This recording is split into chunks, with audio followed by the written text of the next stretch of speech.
이사회의실에 앉아있던 임원들의 시선이 나를 향했습니다. 그 눈빛에는 경력의 끝을 알리는 연민과 불편함이 뒤섞여 있었습니다. 내 뒤에 있는 대형 디스플레이에는 지난 3년간의 내 연구 결과가 띄워져 있었습니다. 우리 회사의 미래를 책임질 획기적인 기술이었죠. 한 팀장, 말 끊어서 미안해요. 최미나 상무가 회의실로 걸어 들어오며 말했습니다. 전혀 미안한 기색이 아니었습니다. 그녀가 입은 크림색 정장은 내 한 달 월세보다 비싸 보였습니다. 최태석 대표의 딸인 그녀는 언제나 타이밍이 기가 막혔습니다. 계획에 변경이 좀 생겨서요.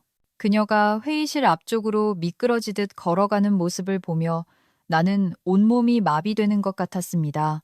내 손가락은 여전히 프레젠테이션 리모컨 위에 멈춰 있었습니다.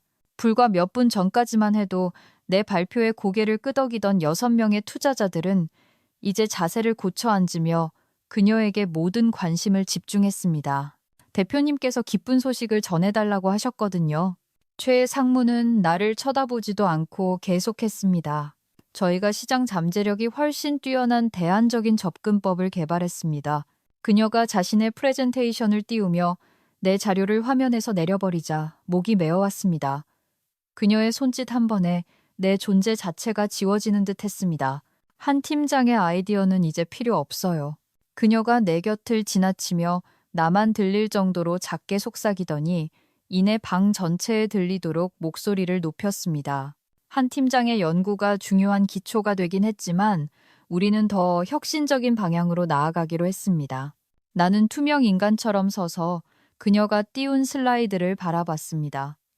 내가 연구실에서 밤을 새우며 고민했던 개념들과 의심스러울 정도로 비슷해 보였습니다. 정식으로 보고한 적은 없지만 내 개인 연구 노트에만 적어두었던 개념들, 그 개념들이 어느새 그녀의 것이 되어 있었습니다. 그녀가 발표를 마치자 회의실은 박수갈채로 가득 찼습니다. 수석 투자자인 박도영 전무가 자리에서 일어나기까지 했습니다. 이게 바로 우리가 보고 싶었던 겁니다. 그가 최 상무를 향해 환하게 웃으며 말했습니다. 상업적 가치가 훨씬 뛰어나군요. 그들이 투자 라운드와 확장 계획을 논의하는 동안 나는 기계적으로 노트북을 챙겼습니다. 내가 지갑에서 사원증을 꺼내 테이블 위에 올려놓았을 때 아무도 눈치채지 못했습니다. 문으로 향하며 최 대표와 눈이 마주쳤습니다. 한때 나를 회사의 미래라고 치켜 세우던 그 CEO는 이제 내가 이미 사라진 사람인 양 나를 꿰뚫어 보았습니다. 투자 유치 축하드립니다. 나는 조용히 말했습니다. 목소리는 내 기분보다 훨씬 차분하게 나왔습니다. 주차장에 도착해서야 비로소 손이 떨리기 시작했습니다. 운전대를 꽉 잡고 방금 일어난 일을 이해하려 애썼습니다. 3년의 연구, 나의 혁신, 나의 미래, 그리고 가장 비참한 건 그들이 내 설명조차 필요로 하지 않았다는 사실이었습니다. 최 상무는 내 연구를 자신의 것처럼 발표할 수 있을 만큼 치밀하게 연구했던 것입니다. 나는 멍한 상태로 집으로 운전해 갔습니다.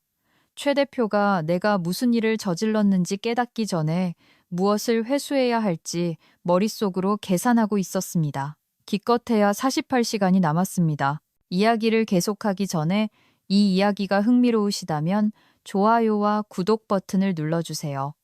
여러분의 응원은 큰 힘이 됩니다. 곧 이어질 통쾌한 복수극을 기대해주세요. 한지윤이 다음에 어떻게 해야 할지 댓글로 남겨주세요. 여러분의 추리도 궁금합니다. 제 이름은 한지윤입니다. 대부분의 사람이 떠올리는 과학자나 혁신가의 이미지와는 거리가 멉니다. 저는 SKY 대학 출신도 아니고 업계에 든든한 백도 없습니다. 제가 가진 것이라고는 남들이 놓치는 패턴을 보는 거의 초자연적인 능력과 결론이 날 때까지 파고드는 끈질긴 고집뿐입니다. 저는 어머니가 남의 집 파출부 일을 하시는 걸 보며 자랐습니다. 우리가 그달 형편에 맞춰 들어간 월세방의 낡은 책상이나 밥상머리에서 공부했죠. 장학금과 식당 아르바이트로 학비를 벌며 대학을 졸업했습니다.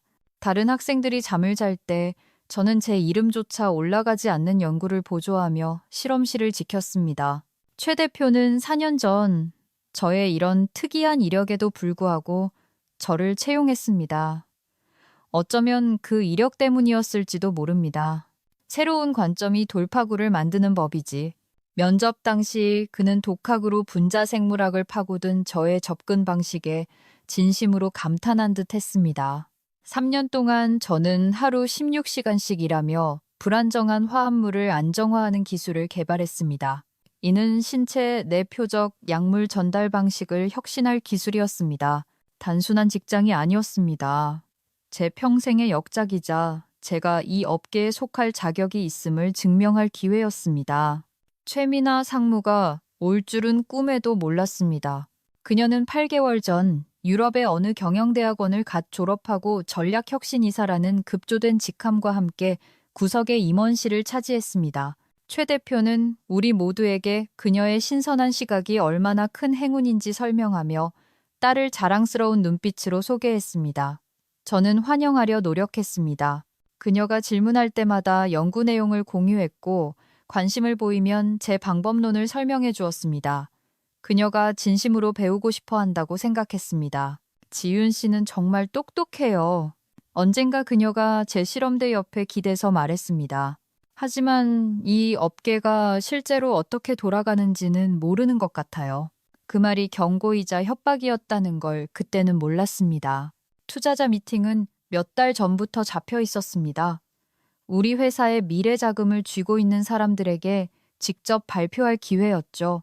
최 대표는 저에게 직접 준비하라고 지시했고 제 슬라이드를 검토하며 결과에 만족해 고개를 끄덕였습니다. 그런데 미팅 3일 전부터 최 상무가 더 구체적인 질문을 하기 시작했습니다. 그녀는 제 최신 연구 노트를 보여달라고 고집했습니다. 상업적 적용 방안을 더 명확히 이해하고 싶다고 했죠. 저는 이제 아파트 문을 열고 열쇠를 식탁 위에 던져놓은 채 텅 빈 집안을 바라보았습니다. 제 고양이 뉴턴이 제 발목에 몸을 비비며 주인의 불안을 감지했습니다. 저는 뉴턴을 안아들고 그 털에 얼굴을 묻은 채 현실을 마주했습니다. 그녀는 단순히 제 발표만 훔친 게 아니었습니다.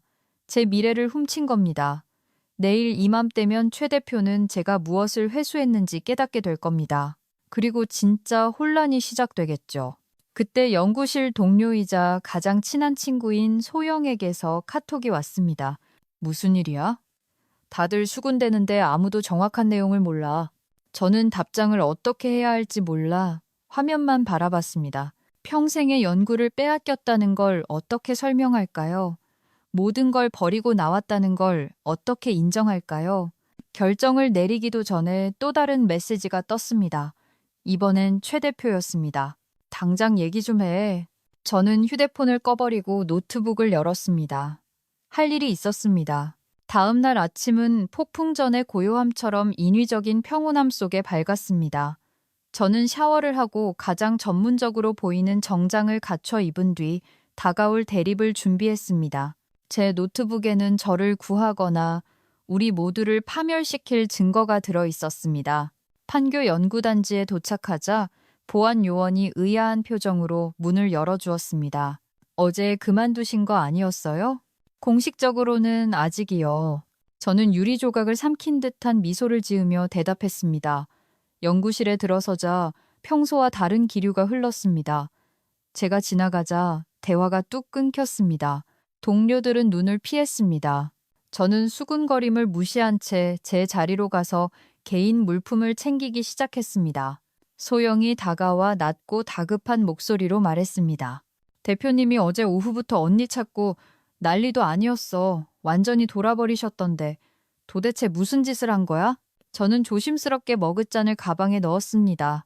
그 사람들이 당해도 싼 짓. 지윤 언니, 이건 언니답지 않아. 무슨 일인지 말해줘. 제가 대답하기도 전에 최 대표의 고함이 연구실을 가로질렀습니다. 한지윤, 당장 내 방으로 와. 대표실로 가는 길은 전장 한복판을 걷는 기분이었습니다. 모두의 시선이 폭발을 기다리며 저를 쫓았습니다. 최 대표는 문 앞에 서서 얼굴이 붉게 상기된 채로 서 있었고 그의 명품 정장은 그를 권위 있어 보이게 하기보다 절박해 보이게 만들었습니다. 문 닫아. 제가 들어가자마자 그가 으르렁거렸습니다. 저는 조심스럽게 문을 닫고 서 있었습니다. 앉으라는 말이 없으면 앉지 않을 작정이었습니다. 그에게 인식될 작은 반항이었죠. 어디 있어? 그가 따져 물었습니다. 저는 고개를 살짝 기울였습니다. 정확히 뭐가 말씀이십니까? 장난치지 마. 뭐가 없는지 정확히 알잖아. 투자자들이 최종 계약을 위해 1시간 뒤에 도착해. 그런데 갑자기 핵심 안정화 프로세스에 접근이 안 된다고 하더군. 자네가 담당했던 바로 그 부분 말이야. 저는 그의 말이 공중에서 맴돌게 내버려 두었습니다. 저의 침묵 앞에서 그의 확신이 금이 가기 시작하는 것을 즐겼습니다. 무슨 말씀인지 모르겠네요. 제가 마침내 입을 열었습니다. 어제 회의 내용대로라면 최 상무님의 아이디어로 진행하기로 하셨잖아요. 제 아이디어는 더 이상 필요 없다고 하셨고요. 최 대표의 표정이 어두워졌습니다. 미나의 컨셉은 자네의 안정화 프로세스에 기반하고 있어. 그런데 그게 갑자기 시스템에서 불완전한 상태가 됐단 말이야. 뭘 지운 거지? 그제야 저는 미소를 지었습니다. 모든 패를 쥐고 있는 사람이 뻥카를 치다 들킨 상대방을 바라볼 때 나오는 그런 미소였죠. 저는 회사 시스템에서 아무것도 지우지 않았습니다, 대표님. 그건 비윤리적이고 불법일 수도 있으니까요. 그럼 왜 오늘 아침에 결과를 재현할 수 없는지 설명해봐. 60분 뒤면 투자자들이 시연을 기대하고 있다고. 등 뒤에서 문이 열리며 최미나 상무가 들어왔습니다. 어제의 자신감은 온데간데 없고 공포심이 가득한 얼굴이었습니다. 아빠, 연구팀이 도저히... 그녀는 저를 보자마자 말을 멈췄습니다. 여긴 웬일이에요? 저는 차분함을 유지하며 그녀를 돌아보았습니다. 제 물건 챙기러 왔습니다. 어제 제 아이디어는 필요 없다고 확실히 말씀하셨으니까요. 최 상무는 저와 아버지를 번갈아 보았습니다. 당신이 무슨 짓을 했지? 안정화 프로세스가 작동을 안 하잖아. 안타깝네요. 저는 가방을 어깨에 고쳐매며 말했습니다. 본인의 그 혁신적인 접근법대로 해보셨나요? 어제 발표하신 대로 말이에요. 그녀의 얼굴에서 핏기가 사라졌습니다. 네, 내가 당신 연구를 기반으로 했다는 거 알잖아. 어제 발표에선 그런 언급이 없었는데요. 사실 대안적인 접근법을 개발했다고 분명히 말씀하신 걸로 기억합니다만 최 대표가 한 발짝 다가왔습니다. 장난 그만해. 곧 투자자들이 와. 이거 해결하면 보상이든 승진이든 원하는 대로 다 해주지. 저는 그를 똑바로 쳐다보았습니다. 죄송하지만 도와드릴 수 없습니다, 대표님. 말씀드렸다시피 저는 회사 시스템에서 아무것도 삭제하지 않았습니다. 제가 여기 고용되어 있는 동안 개발한 모든 것은 그대로 남아 있습니다. 그럼 왜 작동이 안 되는 건데? 최 상무가 팝팜거렸습니다. 저는 일부러 시계를 확인했습니다. 아마도 과학은 슬라이드나 화려한 용어가 아니라 이해를 필요로 하기 때문이겠죠. 저는 문 쪽으로 몸을 돌렸습니다. 그럼 실례하겠습니다. 저도 참석해야 할 미팅이 있어서요. 최 대표가 앞을 가로막았습니다. 이거 고쳐놓기 전엔 한 발짝도 못 나가. 저는 표정 변화 없이 최 대표를 올려다보았습니다. 지금 물리적으로 저를 감금하시는 겁니까? 그렇다면 전혀 다른 차원의 문제가 될 텐데요. 암묵적인 위협이 우리 사이를 감돌았습니다. 최 대표는 무자비하고 계산적이며 특권의식에 젖어 있었지만 멍청한 사람은 아니었습니다. 잠시 후 그는 턱에 힘을 잔뜩 준 채 옆으로 비켜섰습니다. 이가 갈리는 소리가 들릴 듯 했습니다. 이걸로 끝이라고 생각하지 마. 그가 말했습니다. 사실 이미 끝났습니다. 제가 그를 지나치며 대답했습니다. 저는 어제 그만뒀으니까요. 따님이 제 아이디어는 필요 없다고 선언했을 때 기억나시죠? 연구실을 걸어 나올 때 등 뒤로 따가운 시선들이 느껴졌습니다.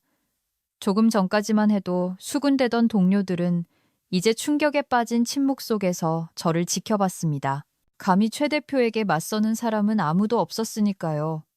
반대팔을 짓밟기로 악명 높은 그였으니까요. 정문에 다다랐을 때 최 상무의 날카로운 목소리가 울려 퍼졌습니다. 저 여자가 방해 공작을 한 거야. 분명해. 뒤돌아보지 않았습니다. 표정을 보지 않아도 피해가 확산되고 있음을 알 수 있었습니다. 의심, 혼란, 두려움. 투자자들은 자신감 대신 혼돈을 마주하게 될 것입니다. 어제 최상무가 보여준 완벽한 프레젠테이션은 시연을 요청받는 순간 무너져 내릴 겁니다. 건물 밖으로 나와서야 숨을 크게 들이켰습니다. 숨 막히는 긴장감 뒤에 들이마신 아침 공기는 상쾌했습니다. 휴대폰을 확인했습니다. 모르는 번호로 부재중 전화 3통 그리고 소형의 문자. 방금 무슨 일이야? 차에 탔지만 시동은 걸지 않았습니다. 대신 정문을 주시하며 기다렸습니다. 5분 후 박도영 전무와 다른 2명의 투자자가 도착했습니다. 그들의 값비싼 차와 자신감 넘치는 발걸음은 대접받는 것에 익숙한 사람들의 모습이었습니다. 그들은 자신들이 재앙 속으로 걸어 들어가고 있다는 걸 전혀 몰랐습니다. 10분이 더 지나자 제 전화벨이 울렸습니다. 모르는 번호였습니다. 음성 사서함으로 넘겼습니다. 30초 후 다시 같은 번호로 전화가 왔습니다. 이번에는 받았습니다. 한지윤입니다. 박도형입니다. 그의 목소리는 굳어 있었고 절제되어 있었습니다. 얘기 좀 합시다. 듣고 있습니다. 전화로는 안 됩니다. 지금 어디입니까? 저는 아침 햇살에 반짝이는 유리 건물을 바라보았습니다. 근처입니다. 그럼 길 건너편 커피숍에서 봅시다. 5분 뒤에 그는 제 대답도 기다리지 않고 끊었습니다. 백미러에 비친 제 얼굴을 보며 미소 지었습니다. 계획대로였습니다. 커피숍에 들어서자 박 전무는 이미 다른 손님들과 가장 멀리 떨어진 구석자리에 앉아 있었습니다. 평소 완벽하던 그의 모습에서도 긴장의 흔적이 보였습니다. 넥타이는 약간 비뚤어져 있었고 이마에는 땀이 맺혀 있었습니다. 저는 그와 합석하기 전에 커피를 주문하며 여유를 부렸습니다. 서두르지 않는 행동으로 주도권을 잡기 위함이었습니다. 안에서 무슨 일이 있었던 겁니까? 그가 다짜고짜 물었습니다. 자리에 앉아 커피를 한 모금 마신 후 대답했습니다. 조금 더 구체적으로 말씀해 주셔야겠는데요. 장난치지 말아요, 한 팀장. 어제 최민아 상무가 혁신적인 안정화 프로세스를 발표했잖소. 그런데 오늘 갑자기 아무도 그걸 작동시키지 못한다고? 최 대표는 금방이라도 쓰러질 것 같은 얼굴이고 스트레스가 심하시겠네요. 박 전무가 몸을 앞으로 숙였습니다. 6명의 투자자가 1영억 원을 투자할 준비가 되어 있습니다. 하지만 이게 사기극이라면 이야기가 다르죠. 저는 고개를 끄덕였습니다. 흥미로운 딜레마네요. 원하는 게 뭡니까? 그는 이제 협상의 기미를 알아차리고 직설적으로 나왔습니다. 이 문제를 해결해서 우리가 검토한 예비보고서처럼 작동하게 만들고 싶습니다. 전 더 이상 그 회사 직원이 아닙니다. 바꿀 수 있습니다. 그가 휴대폰을 꺼내 잠시 스크롤했습니다. 연봉이 얼마였죠? 1억 5천? 3배로 주겠소. 스톡 옵션도 포함해서. 저는 고개를 저었습니다. 박 전무님, 회사를 잘못 알고 협상하고 계시네요. 그의 눈이 가늘어졌습니다. 무슨 뜻입니까? 최 대표 밑으로 다시 들어갈 생각은 없다는 뜻입니다. 그럼 뭘 원하는데요? 저는 커피를 한 모금 더 마시며 그를 기다리게 했습니다. 전무님은 특정 혁신 기술에 투자하시는 거죠? 맞습니다. 표적 전달이 가능하고 손실을 최소화하는 분자 안정화 프로세스요. 그래요. 그리고 우린 그 프로세스가 작동한다는 걸 검증했고 재현 가능하다는 것도요. 제가 끼어들었습니다. 그는 불편한 기색을 보였습니다. 예비 데이터는 강력했지만 오늘 아침 갑자기 아무도 작동을 못 시키더군요. 걱정되지 않으십니까? 한 팀장이 뒤에서 조작한 게 아니라면 더 걱정했을 겁니다. 저는 웃었습니다. 상당한 비약이시네요. 제가 틀렸습니까?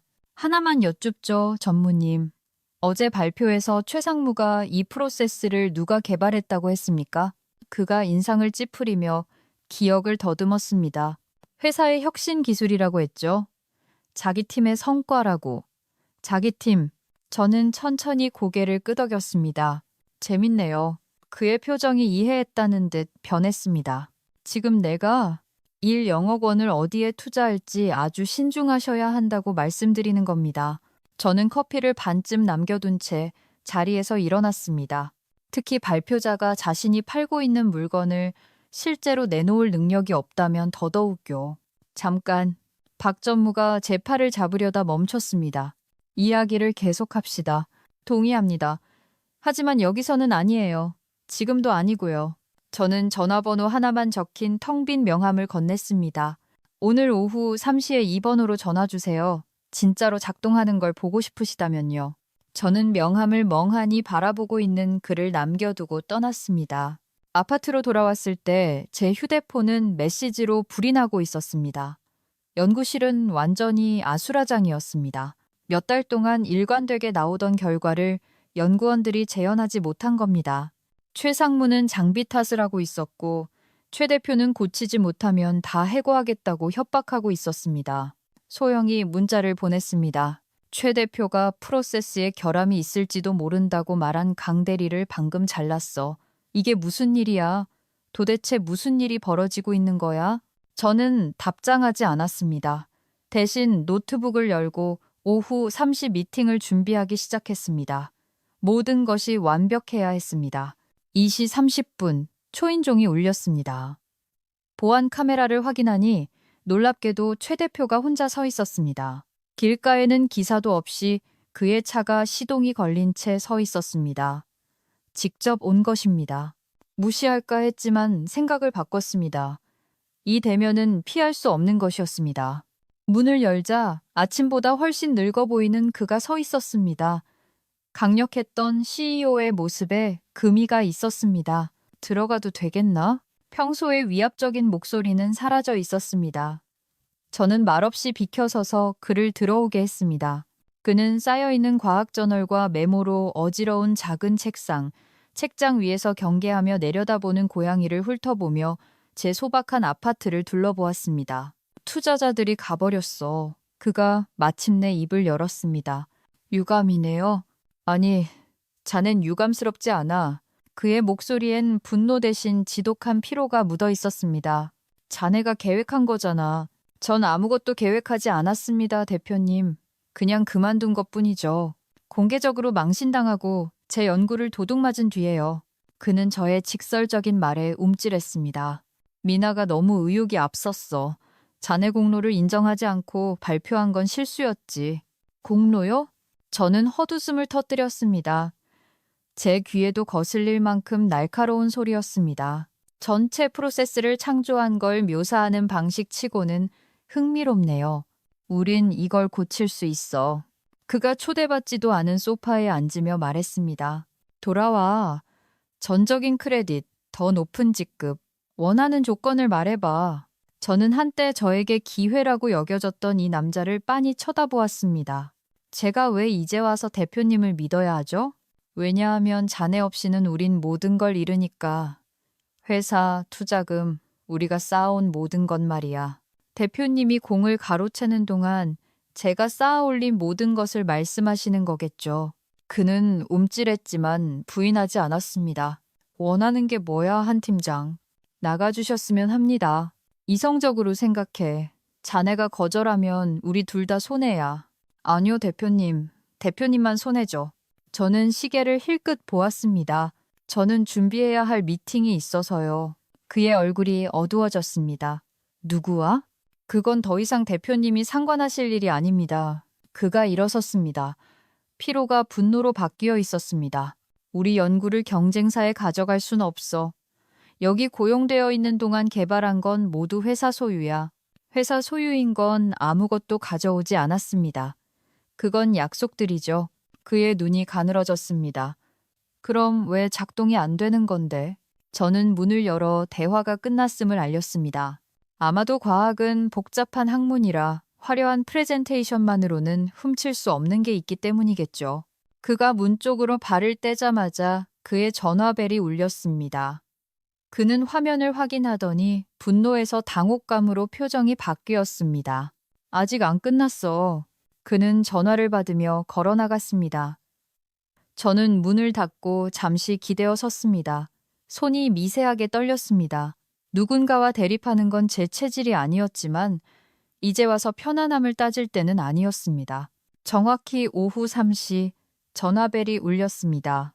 여보세요, 전무님. 작동하는 걸 보여주겠다는 제안. 아직 유효합니까? 듣고 있습니다. 그가 대답했습니다. 하지만 저 혼자가 아닙니다. 누가 같이 계시나요? 투자그룹 전체가 와 있습니다. 오늘 아침 사태를 보고 나니 확실한 게 필요해서요. 저는 속으로 미소 지었습니다. 주소 찍어주세요. 필요한 모든 걸 챙겨가겠습니다. 이 시간 후 저는 시내 중심가에 있는 그들의 개인 회의실에서 업계에서 가장 강력한 투자자 6명 앞에 섰습니다. 최 대표도 최 상무도 없이 오직 저와 제가 수년간 공들여 완성한 연구 결과뿐이었습니다. 시작하기 전에 장비를 세팅하며 제가 말했습니다. 한 가지 분명히 해두고 싶습니다. 지금 보실 내용은 최태석 대표의 회사가 아니라 저 개인에게 속한 것입니다. 박 전무가 몸을 앞으로 기울였습니다. 어제 들은 얘기랑은 다른데요. 어제 들으신 얘기 중 많은 부분이 검증을 견디지 못할 거라고 생각합니다. 저는 안정화 프로세스의 진짜 방법론을 설명하는 프레젠테이션을 시작했습니다. 준비해간 샘플로 결과를 시연하여 그들이 직접 효능을 검증할 수 있게 했습니다. 제가 마쳤을 때 방 안은 몇 초간 정적이 흘렀습니다. 마침내 박 전무가 입을 열었습니다. 놀라운 성과입니다, 한지윤 씨. 하지만 최 대표 회사에서 무슨 일이 있었는지에 대해 심각한 의문이 드는군요. 그 질문에 답해드릴 수 있습니다. 제가 말했습니다. 하지만 먼저 그저 발표 자료가 아니라 실제 혁신 기술에 투자하실 의향이 있는지 알고 싶습니다. 다른 투자자인 정혜린 이사가 물었습니다. 본인 회사를 설립했다는 뜻인가요? 네, 3주 전에요. 박 전무의 눈썹이 올라갔습니다. 3주 전? 어제 발표가 있기 전이군요. 저는 고개를 끄덕였습니다. 분위기가 어떻게 돌아가는지 감지했거든요. 그리고 이 프로세스의 지적 재산권은 제가 근무 시간 외에 제 개인 자원을 사용하여 독자적으로 연구 개발한 것이므로 저에게 귀속됩니다. 최 대표가 소송을 걸 텐데요. 정 이사가 말했습니다. 해보라고 하세요. 저는 테이블 위로 서류철을 밀었습니다. 제가 제 연구를 보호하기 위해 취한 모든 조치가 담겨 있습니다. 독립적인 법률 자문도 마쳤고요. 박 전무는 서류철을 열어 내용을 훑어보며 점점 흥미로워했습니다. 몇 달 전부터 이걸 계획했군요. 몇 달 전부터 저 자신을 보호한 겁니다. 제가 정정했습니다. 그건 다른 문제죠. 그리고 오늘 아침엔 정확히 무슨 일이 있었습니까? 정의사가 물었습니다. 왜 그쪽 연구실에선 결과를 재현하지 못한 거죠? 저는 그녀의 눈을 똑바로 바라보았습니다. 애초에 그 프로세스를 완전히 이해한 적이 없으니까요. 그들은 제 결과물은 가졌지만 방법론은 갖지 못했습니다. 최 상무는 목적지는 봤지만 가는 길은 몰랐던 거죠. 그들에게는 치명적이겠군요. 박 전무가 천천히 말했습니다. 네, 제가 동의했습니다. 그렇죠. 투자자들은 눈빛을 교환했습니다. 광택 나는 회의 테이블 위로 무언의 대화가 오갔습니다. 저는 뱃속이 울렁거렸지만 침착하게 서 있었습니다. 이 순간이 모든 것을 결정할 것입니다. 우리끼리 논의할 시간이 필요합니다. 박 전무가 마침내 말했습니다. 저는 짐을 챙기며 고개를 끄덕였습니다. 물론이죠. 아니요. 정 이사가 손을 들어 제지했습니다. 계세요. 질문이 더 있습니다. 저는 자리를 비켜주고 싶은 충동과 모멘텀을 유지해야 한다는 필요성 사이에서 잠시 멈칫했습니다. 제출한 문서를 보니 독립적으로 개발했다고 되어 있군요. 그녀가 서류철을 두드리며 계속했습니다. 하지만 그 기간 동안 최 대표 회사에 고용되어 있었잖아요. 대부분의 계약서엔 지적 재산권 조항이 있을 텐데요. 제 계약서에도 있었습니다. 제가 인정했습니다. 그래서 핵심 구성 요소를 제 개인 시간과 장비를 이용해 개발하려고 각별히 주의했습니다. 그들이 가진 실험실 결과는 작동하는 버전이긴 하지만 사태를 파악한 후 제가 새로 다듬은 정교한 프로세스는 아닙니다. 사태를 파악한 게 언제죠? 다른 투자자가 물었습니다. 최 상무가 왔을 때요. 제가 담담하게 말했습니다. 그녀는 과학을 이해하려기보다 너무 구체적인 질문만 했고 제 노트를 검토하는데 지나치게 많은 시간을 썼습니다. 두 번째로 그녀가 업무 시간 외에 제 책상을 뒤지는 걸 목격한 후 저는 별도의 연구 경로를 만들었습니다. 박 전무의 눈이 커졌습니다. 증거가 있습니까? 저는 고개를 끄덕였습니다. 보안 영상이요. 노트를 분실했다고 하고 요청해서 받았습니다. 제가 없는 밤 10시 30분에 제자리에 있는 그녀의 모습이 3번이나 찍혔습니다. 방 안은 다시 조용해졌습니다. 저는 그들의 머릿속에서 계산기가 돌아가는 것을 볼 수 있었습니다. 금전적인 계산뿐만 아니라 평판에 대한 계산까지. 훔친 연구로 세워진 회사를 지원하고 싶은 사람은 아무도 없었습니다. 정확히 제안하는 게 뭡니까? 박 전무가 물었습니다. 제 회사 솔라 테라퓨틱스는 이 안정화 프로세스를 시장에 내놓기 위한 투자를 찾고 있습니다. 규모는 작지만 집중되어 있습니다. 비대한 경영진도 없고 낙하산도 없습니다. 우리가 뭘 만드는지 이해하는 과학자들만 있을 뿐이죠. 팀원은요, 저를 포함해 4명입니다. 모두 지난 1년간 최 대표 회사를 떠난 전문가들입니다. 떠난 이유는 저는 단어를 골랐습니다.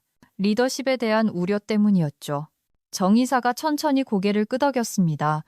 출구 전략을 꽤 오랫동안 계획하셨군요. 제 연구를 보호한 겁니다. 제가 다시 정정했습니다.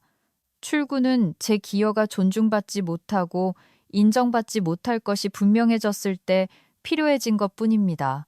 조용히 있던 투자자 중 한 명이 몸을 앞으로 기울였습니다. 어제 본 것과 당신의 프로세스는 구체적으로 뭐가 다릅니까? 비전문가도 알기 쉽게 설명해 주시오. 저는 그 질문이 반가웠습니다. 사내 정치 따위가 아니라 과학 그 자체였으니까요. 이건 제 전문 분야였습니다. 특정 신체 부위에 약을 전달하려고 한다고 상상해 보세요. 기존 방식은 눈을 가리고 다트를 던지는 것과 같습니다. 몇 개는 관역에 맞겠지만 대부분은 엉뚱한 곳으로 날아가 부작용을 일으키죠. 제 프로세스는 일종의 유도 미사일 시스템을 만듭니다. 약물은 정확히 필요한 곳에 도달할 때까지 안정된 상태를 유지하다가 목표 지점에서만 활성화됩니다. 초기 적용 분야는 암 치료입니다. 주변 조직 손상 없이 종양에만 항암제를 투입하는 거죠. 향후에는 신경계 질환, 자가 면역 질환 등 표적 치료가 필요한 모든 곳에 적용될 수 있습니다. 방 안의 공기가 바뀌었습니다. 이제 단순한 기업 드라마가 아니었습니다. 그 너머의 잠재력에 관한 이야기였습니다. 당신의 주장을 독립적으로 검증해 봐야겠습니다. 박 전무의 목소리에 새로운 존중이 담겼습니다. 환영합니다. 제가 대답했습니다. 그동안 정 이사가 덧붙였습니다. 최 대표 회사와의 논의는 잠정 중단하는 게 좋겠군요. 회의는 악수와 후속 논의 약속으로 끝났습니다. 프레젠테이션 자료를 챙기는데 박 전무가 개인적으로 다가왔습니다. 오늘 최 대표한테 전화가 6번이나 왔소. 그가 조용히 말했습니다. 저는 계속 서류를 정리했습니다. 안타깝네요. 당신이 연구를 훔쳤다고 주장하더군요. 본인의 행동을 저에게 투영하는 거겠죠. 박 전무는 잠시 저를 유심히 보았습니다. 이런 일이 일어날 줄 알았군요. 전부 다. 저는 그의 시선을 마주했습니다. 제가 어떤 사람들을 상대하고 있는지 알고 있었으니까요. 나머지는 그저 주의 깊게 관찰한 결과일 뿐입니다. 건물을 나서자 소영에게서 문자가 왔습니다. 완전 멘붕이야. 최 대표가 사람들 닥치는 대로 자르고 있어. 최 상무는 화장실에 틀어박혀서 울고 있고. 언니 도대체 무슨 짓을 한 거야? 저는 답장하지 않았습니다. 어떤 일들은 직접 만나서 설명하는 게 나으니까요. 차에 도착하자 또 다른 메시지가 떴습니다. 최 대표였습니다. 이건 끝난 게 아니야. 넌 큰 실수를 한 거야. 저는 그 문장을 쳐다보았지만 두려움보다는 묘한 평온함을 느꼈습니다. 그 협박은 예상된 것이었고 최 대표의 동기를 이해한다면 뻔한 반응이었습니다. 그날 저녁 저는 우리를 알아볼 사람이 없는 도시 반대편의 조용한 식당에서 소영을 만났습니다. 그녀는 몹시 지쳐 보였고 실험 가운 대신 입은 스웨터로도 어깨에 잔뜩 들어간 긴장을 감추지 못했습니다. 오늘 같은 날은 처음이야. 그녀는 자리에 앉기도 전에 말했습니다. 최 대표 완전히 이성을 잃었어. 자기 사무실 창문에 의자를 집어던졌다니까.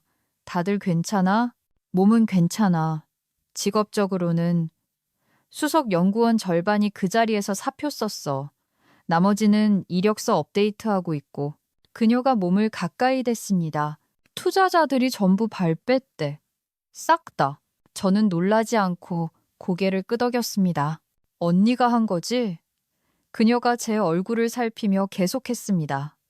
언니는 무슨 일이 일어난 건지 정확히 알고 있잖아. 난 나 자신과 내 연구를 지켰을 뿐이야. 어떻게? 저는 희미하게 미소 지었습니다. 사람들의 동기를 이해함으로써 최 대표는 지위와 통제권을 원해 최 상무는 노력 없이 아빠한테 인정받고 싶어하고 투자자들은 위험 부담 없는 수익을 원하지. 그럼 언니는? 언니는 뭘 원해? 내가 만든 것에 대한 인정. 그리고 그 회의실에서 느꼈던 무력감을 다시는 느끼지 않는 것. 소영이 등받이에 몸을 기댔습니다. 언니 회사 차리는구나. 그렇지. 벌써 차렸지. 3주 전에 그녀의 눈이 커졌습니다. 프레젠테이션 전부터 사태가 어떻게 될지 미리 내다봤구나. 혹시 그녀가 망설였습니다. 다른 과학자 들어갈 자리도 있어? 네가 안 물어보면 어쩌나 했어. 다음 날 아침 변호사에게서 연락이 왔습니다. 최 대표가 제가 그의 연구를 사용하지 못하게 해달라며 가처분 신청을 냈다는 소식이었습니다. 하지만 판사는 제가 몇 주 전에 제출해둔 자료를 근거로 이를 기각했습니다. 허우적대고 있네요. 변호사가 설명했습니다. 제대로 준비도 안 하고 필사적으로 움직이는 거죠. 법적 공방이 더 있을까요? 거의 확실하죠. 하지만 우린 준비되어 있습니다. 모든 걸 독립적으로 문서화해둔 팀장님의 선견 지명이 결정적이었습니다. 오후가 되자 업계 블라인드 앱과 커뮤니티는 소문으로 떠들썩했습니다. 최 대표 회사의 주가는 15%나 폭락했습니다. 이 사진들은 긴급 회의를 소집하고 있었고 저는 믿을 만한 소식통을 통해 최 상무가 조용히 보직 해임되었다는 사실을 알게 되었습니다. 예상했던 기쁨은 느껴지지 않았습니다. 대신 묘한 공허함이 느껴졌습니다. 나를 갉아먹던 무언가가 갑자기 증발했을 때 찾아오는 진공 상태 같은 것이었죠. 그날 저녁 작지만 점차 갖춰져가는 제 연구실에서 늦게까지 일하고 있는데 보안 시스템이 방문자를 알렸습니다. 카메라에는 최미나 상무가 서 있었습니다. 제 프레젠테이션을 방해하던 자신만만한 여자의 모습은 온데간데 없었습니다. 머리는 대충 묶었고 옷은 구겨져 있었으며 어깨는 축 처져 있었습니다. 이성적인 판단에는 어긋나지만 문을 열어주었습니다. 그녀는 조심스럽게 들어와 소박한 공간을 놀란 듯 둘러보았습니다. 겨우 이거야? 겨우 이것 때문에 우리가 무너진 거야? 당신들이 스스로 무너진 거지. 제가 대답했습니다. 난 그저 당신들과 함께 추락하는 걸 거부했을 뿐이야. 그녀는 권하지도 않았는데 가장 가까운 의자에 주저앉았습니다. 아빠가 나랑 말을 안 해. 이사회에서 오늘 아침 나를 해임했어. 그녀의 목소리엔 눈물도 없었고 그저 믿을 수 없다는 기색뿐이었습니다. 모든 게 날아갔어. 이해하지도 못하는 남의 연구를 훔치면서 무슨 결과를 기대했는데. 훔친 거 아니야. 그녀가 반사적으로 우기다가 멈칫했습니다. 난 응용하고 프레젠테이션을 개선했을 뿐이야. 과학은 프레젠테이션이 아니야, 미나 씨. 진실에 관한 거지. 복잡한 시스템을 이해하기 위해 시간을 쏟는 거라고. 지름길 같은 건 없어. 그녀가 저를 올려다보았고 처음으로 저는 그 특권층의 껍데기 너머에 있는 불안감을 보았습니다. 어떻게 한 거야? 어떻게 이렇게 될 줄 알았어? 난 디테일, 패턴, 그리고 사람들에게 주의를 기울였으니까. 당신이 내 노트를 훔쳐보는 동안 난 당신을 연구했거든. 그녀는 저의 직설적인 말에 움찔했습니다. 투자자들이 지금 당신이랑 얘기하고 있지. 저는 고개를 끄덕였습니다. 내가 없어져도 아빠 회사에는 투자 안 한대. 이미 끝났어. 한번 깨진 신뢰는 회복하기 거의 불가능하니까. 그녀가 갑자기 일어섰습니다. 동정받으러 온 거 아니야. 그냥 무슨 일이 일어난 건지 이해하고 싶었어. 이제 알겠네. 그녀가 문을 나서려다 멈췄습니다. 처음부터 이 모든 걸 계획한 거지? 아니, 제가 정정했습니다. 당신과 당신 아버지가 선택지를 없애버리는 동안 난 내 선택지를 만들었을 뿐이야. 그녀가 떠난 뒤 저는 제 저축으로 산 장비들로 둘러싸인 연구실에 홀로 앉았습니다. 최 대표의 최첨단 시설에 비하면 초라했지만 이건 제 것이었습니다.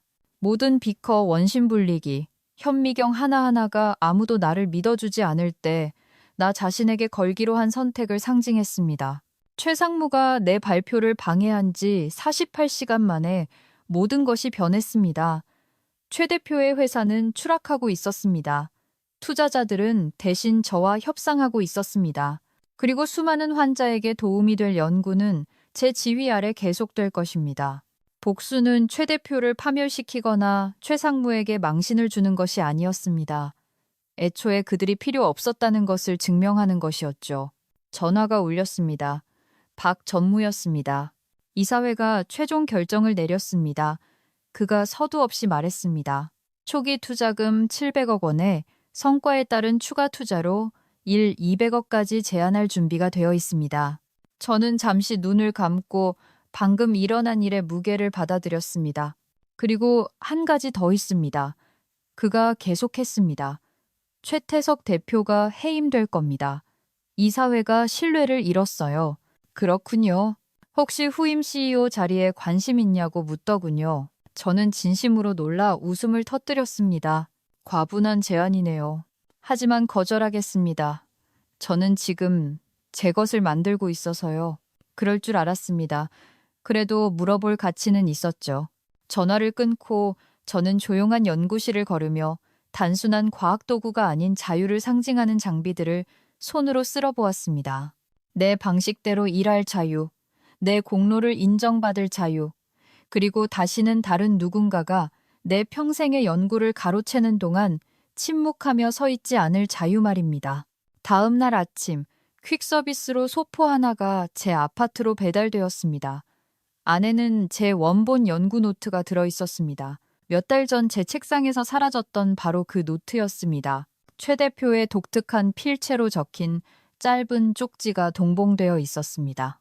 자네가 이겼네. 그럴 만한 가치가 있었나? 저는 노트를 덮으며 손안에 느껴지는 수년간의 연구의 무게를 느꼈습니다. 가치가 있었을까? 그 질문은 제가 투자자 미팅을 준비하고 새로운 시작을 준비하는 동안 계속 맴돌았습니다. 그 답은 그날 오후 확장된 우리 연구실에 들어섰을 때 나왔습니다. 소영과 다른 2명의 과학자가 이미 장비를 세팅하고 있었습니다. 제가 들어서자 그들이 고개를 들었습니다. 최 대표의 회사에서는 저를 향해 거의 볼 수 없었던 표정이 그들의 얼굴에 떠올랐습니다.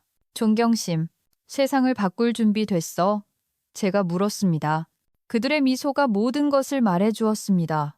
네, 그럴 만한 가치가 있었습니다.